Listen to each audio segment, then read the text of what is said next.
नागपूर महानगरपालिकेच्या शाळांना घरघर लागलेली आहे। या सत्रामध्ये नागपूर महानगरपालिकेच्या जवळपास 9 शाळा ज्या आहे त्या बंद होत आहे आणि गेल्या काही वर्षांपासून शाळा बंद होण्याचं सत्र जे आहे त्या ठिकाणी सुरूच आहे। सगळ्यात महत्त्वाचं म्हणजे विद्यार्थी संख्या रोडावल्यामुळे शाळा ज्या आहे त्या बंद होत आहे आणि सध्या नागपूर महानगरपालिकेच्या एकूण 78 प्राथमिक शाळा आणि 28 माध्यमिक शाळा शिल्लक आहे। आपण ही शाळा जी बघता ही न्यू फुटाळा मराठी शाळा आहे।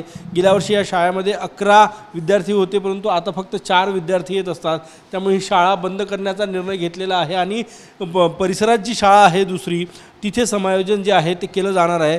सगळ्यात महत्त्वाचं म्हणजे गरीब विद्यार्थ्यांच्या शिक्षणाचं हे हक्काचं ठिकाण आहे नागपूर महानगरपालिकेच्या शाळा, परंतु या शाळा आता वेगानं बंद होत आहे। आपल्यासोबत इथले शिक्षक आहे। सर, तुमचं नाव काय आहे? युवराज महादेव शेंडे। सर, का बरं बंद झाली शाळा, काय सांगा? एका एरियात 2 शाळा चालू नाही शकत ना, कॉर्पोरेशन। विद्यार्थी किती यायचे? विद्यार्थी आता 4 येत आहे 6 पैकी। मागच्या वर्षी किती होते? 11। मग आता हे विद्यार्थी कुठे बसवणार तुम्ही? खालच्या शाळेमध्ये प्रियदर्शनी। ही शाळा बंद झाली? आलाय पत्र आलं आहे। काय म्हटलं पत्रात? समायोजन केलेलं आहे। ओएसिस फर्टिलिटीच्या तज्ज्ञांनी IVF उपचार पद्धतीद्वारे 1 लाखांहून अधिक जोडप्यांना मातृत्व प्राप्तीचा आनंद दिला आहे। मोफत अपॉइंटमेंट बुक करण्यासाठी आजच संपर्क साधा। शाळा जी आहे ती बंद झालेली आहे आणि आता या मुलांना शेजारच्या शाळेत जावं लागणार। तुझी शाळा बंद झाली? हां। मग आता कसं शिकणार? दुसऱ्या शाळेत जाईन। दुसऱ्या शाळेत जाशील? हां। का बरं बंद झाली? किती पोरं येतात तुम्ही शाळेत? 4। 4च? तू सांग, शाळा बंद झाली? हो। मग आता कुठे जाणार? खालच्या स्कूलमध्ये। किती किती पोरं येतात तुम्ही? 4।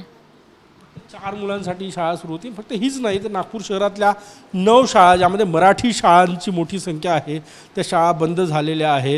आणि एकूणच स्पर्धेच्या युगात, कारण की आता इंग्लिश मिडियमचा जमाना आहे, अशा याच्यात नागपूर महानगरपालिकेच्या शाळा या स्पर्धेत टिकू शकल्या नाही, त्यामुळे या सत्रात 9 शाळा बंद कराव्या लागल्या।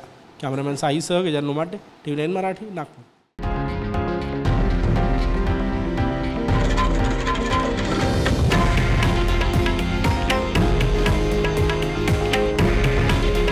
हे आहे देशातील नंबर 1 न्यूज नेटवर्क आणि आपण पाहत आहात TV9 मराठी।